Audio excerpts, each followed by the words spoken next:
Well, our weather, as you know, has turned hot. Everybody seems to be talking about it lately. Steve Cannon is standing by with us now for the forecast coming up in a little bit to see if we have any relief coming shortly. But first, let's go to Eyewitness News reporter Chris Nessman. He's outside in the heat. Chris, how hot is it right now?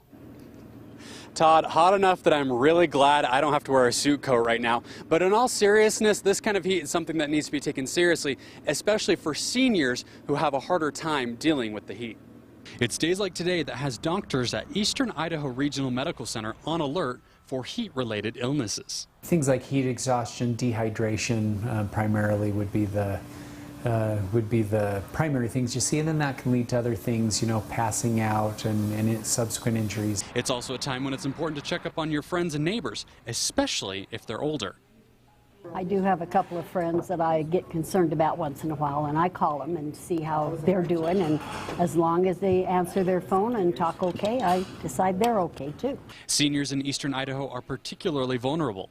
Many don't have air conditioning, and their bodies aren't as efficient at dealing with the heat.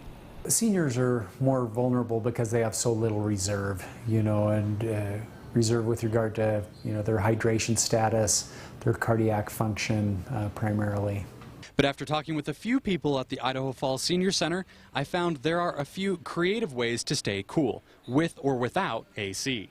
I don't turn my stove on. If I don't microwave in the summer, I don't cook. So, because I don't turn my stove on when it's so hot. If you blow your air over a bowl of ice, it really cools your air. So that's what I do. Now, if you do live in a house that doesn't have AC and gets particularly hot on days like today, a good idea is to simply go to like a community center or like the library where they do have air conditioning. Now, talking of the heat, let's turn things over to Steve Cannon. Steve, it's really hot out here. Tell me I'm not a wimp and that the temperatures are ridiculously high.